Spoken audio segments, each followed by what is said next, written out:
So what's nice is that, again, so since 2010, we've started off with traditional cytotoxic chemotherapy. We've had a new cytotoxic chemotherapy approved after docetaxel failure.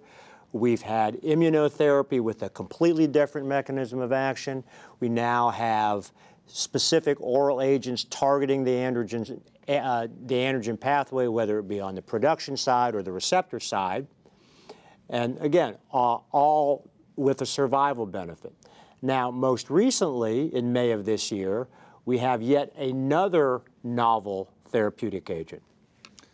Yeah, and that, that's radium-223. I mean, up until this point, we've been kind of going with the concept that testosterone is king. And, going back to 1940, we start lowering it with orchiectomy and estrogens. And recently, as David mentioned, it was determined that tumors are smart. And when you took away testosterone, the androgen receptor, which drives the cell, and that's stimulated by testosterone, multiplies. It makes more. Secondly, it mutates and it gets turned on easier by other things. And the third thing is that was a surprise is the cancer cell itself could make testosterone. So it's a very adaptive thing, and we've made a lot of progress there. But what about other ways? Well, we talked about immunotherapy, and now what about radiation, delivering radiation to the body and to the cells? Yeah, I've been around long enough to go way back when we had something called radioactive phosphorus, P32. That was given to men. That was a toxic drug. I mean, it would just, it was like having an atomic bomb go off right next to you. You would wipe out your bone marrow. And then they got some other deliveries. One was strontium and samarium, which are beta particles, which are small particles which penetrate deep into the bone and has some effect. But the problem was they kind of did the same thing, just a little bit slower, eradicate the bone marrow. And so it did work to relieve pain, but again, it was for people that were sort of circling the drain with the disease.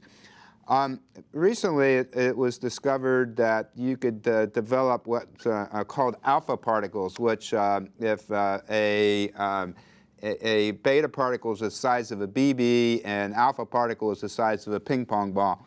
And it was a very highly active charged particle, but it didn't dive into the bone marrow and produce a lot of side effects, but it did get rid of cancer cells. And so this drug was called Radium-223. The study that got it approved was called the ALSYMPCA trial.